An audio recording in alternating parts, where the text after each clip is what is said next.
नमस्कार दोस्तों, स्वागत है आप सभी का मेरे YouTube चैनल स्टेनो गुरु शिवा में। दोस्तों शुरू करते हैं आज की एडवांस डिक्टेशन। गति लेखन संख्या 121, गति 80 शब्द प्रति मिनट। स्टार्ट।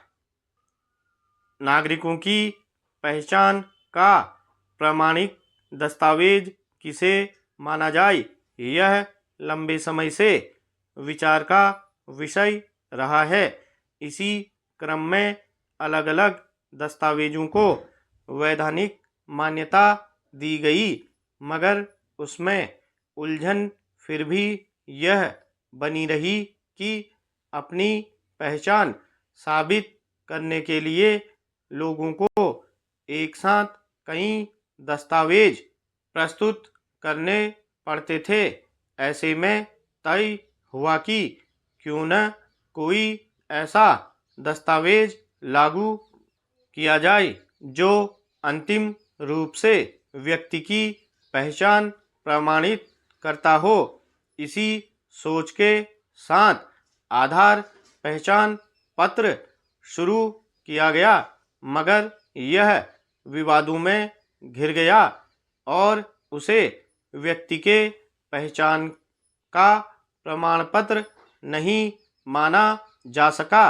अब सरकार ने जन्म और मृत्यु पंजीकरण संशोधन अधिनियम के जरिए जन्म प्रमाण पत्र को एकल दस्तावेज के रूप में मान्यता प्रदान कर दी है।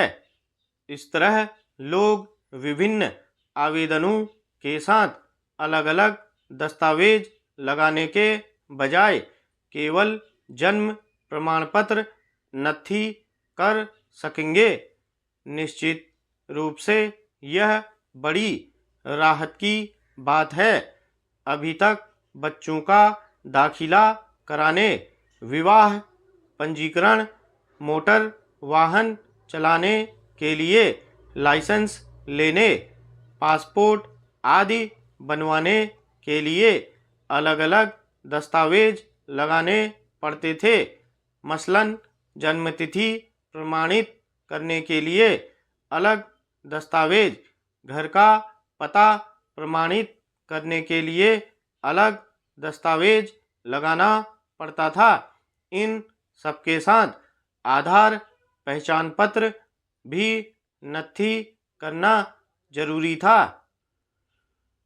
हालांकि पहले भी जन्म प्रमाण पत्र को प्रमुख दस्तावेज माना जाता था, क्योंकि इसमें व्यक्ति की पहचान से जुड़ी सभी बुनियादी जानकारियां उपलब्ध होती हैं।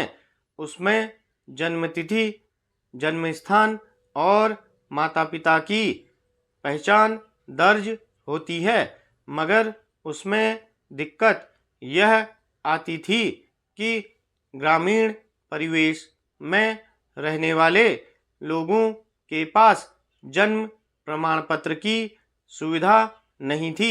शहरों में तो नगरपालिकाएं यह प्रमाण पत्र बना देती हैं, मगर गांवों में अब भी जन्म मृत्यु संबंधी विवरण दर्ज करने के लिए कुटुंब रजिस्टर की व्यवस्था चली आ रही है।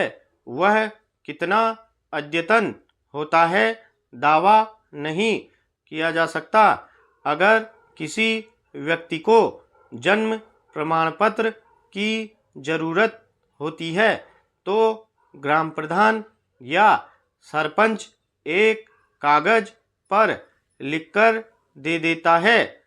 इस तरह गांव में बहुत सारे लोग कुटुंब रजिस्टर में अपने बच्चों के पैदा होने की जानकारी दर्ज कराने की जरूरत ही नहीं समझते।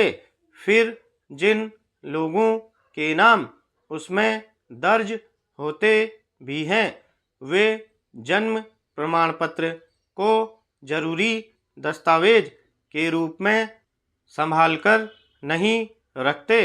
हालांकि अब डिजिटल रूप में भी जन्म प्रमाण पत्र उपलब्ध कराने की व्यवस्था की जा रही है, मगर गाँव में चली आ रही व्यवस्था कितनी बदल पाएगी, कहना मुश्किल है। स्टॉप।